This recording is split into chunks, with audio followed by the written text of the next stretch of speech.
The autumnal UK roads don't make the best of proving grounds, but before pulling the bike off the road to start preparing it for the track, I wanted to get a few miles on it to find out if anything else needed attention, and of course just to have some fun. And let's face it, there's a lot of fun to be had on these 750 Gixxers.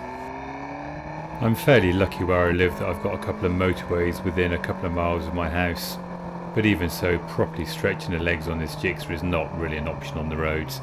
Go to jail speeds are achieved so quickly.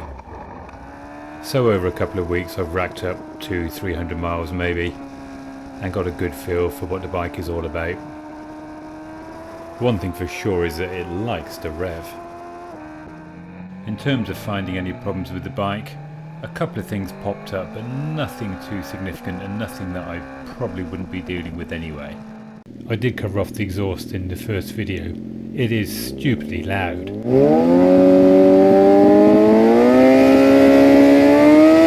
But I'll deal with that under a separate video.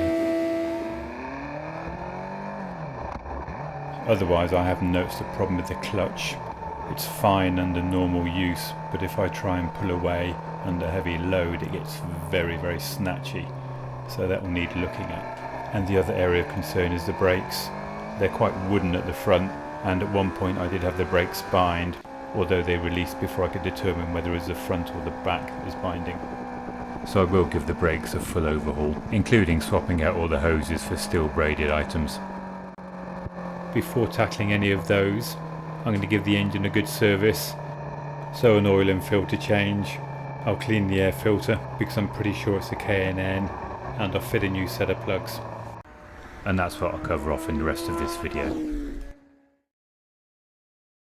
The bike came without a prop stand, so I made this all myself using a bit of 6mm mild steel bar, but working under the tank's going to be a bit cramped, so I decided to pull it off instead.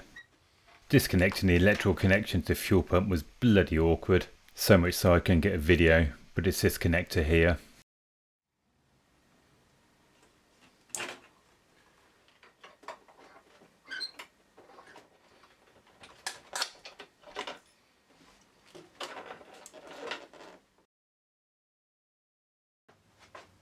As we can see here, getting access to the airbox is much easier with the tank out of the way. There are 11 screws holding the top on. The 4 at the back are not captive, so I was very careful not to drop them.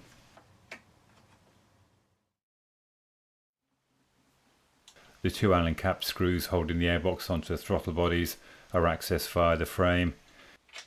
Then the bolt at the front needs to be removed. The sensor on the left hand side of the airbox disconnected, along with the hose on the right hand side of the box. And finally the one at the rear.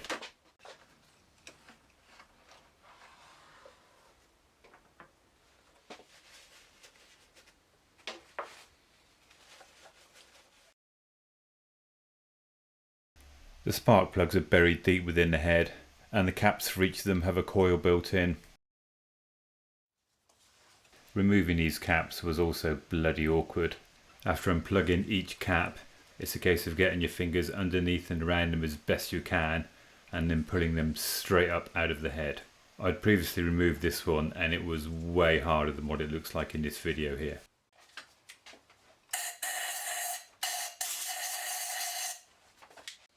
A deep socket is required to get the plugs out, and one that is either magnetic or has a rubber grommet to hold the plug into the socket so you can get it out.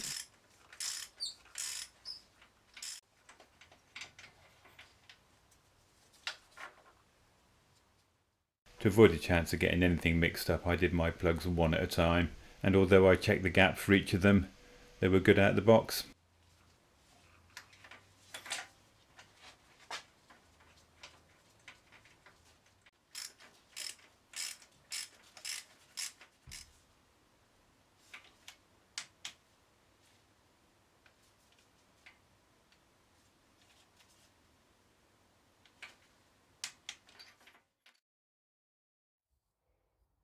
As I thought, the bike did have a K&N filter, so I gave this a clean using their refresh kit.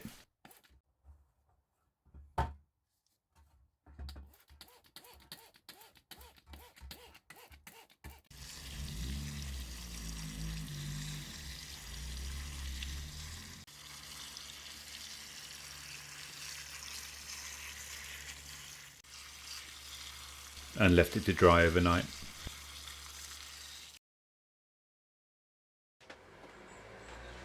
With the plugs changed and the filter cleaned, I could now put it all back together. It was so much easier in the old days working on the big Jap 4s.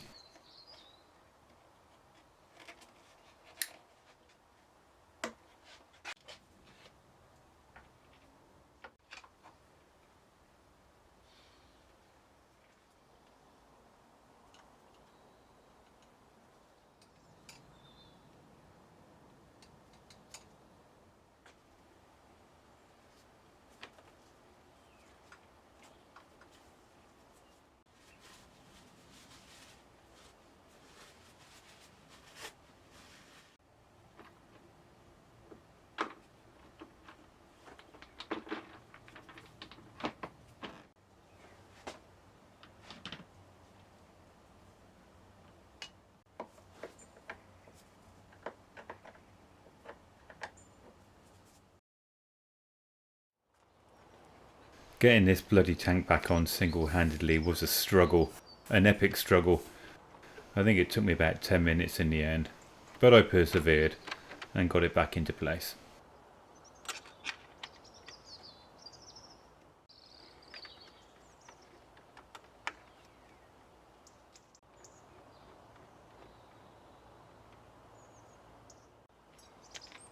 And of course, after getting the tank back on, I did reconnect the hoses and the electrical connector underneath. Before dropping the oil, I did run the engine to warm the bike up.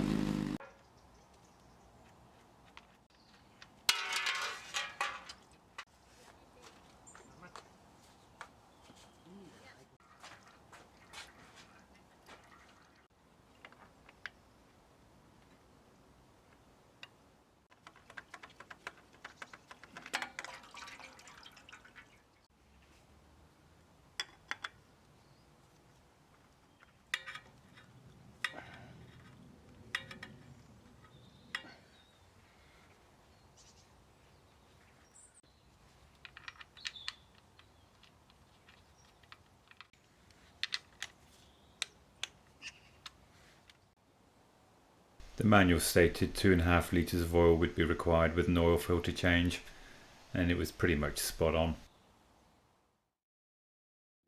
With the engine serviced, it was an opportunity to have a bit more fun on the bike.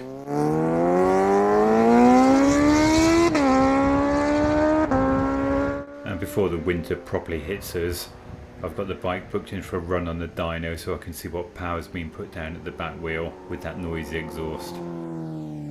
But this about wraps up this video. Thanks for watching.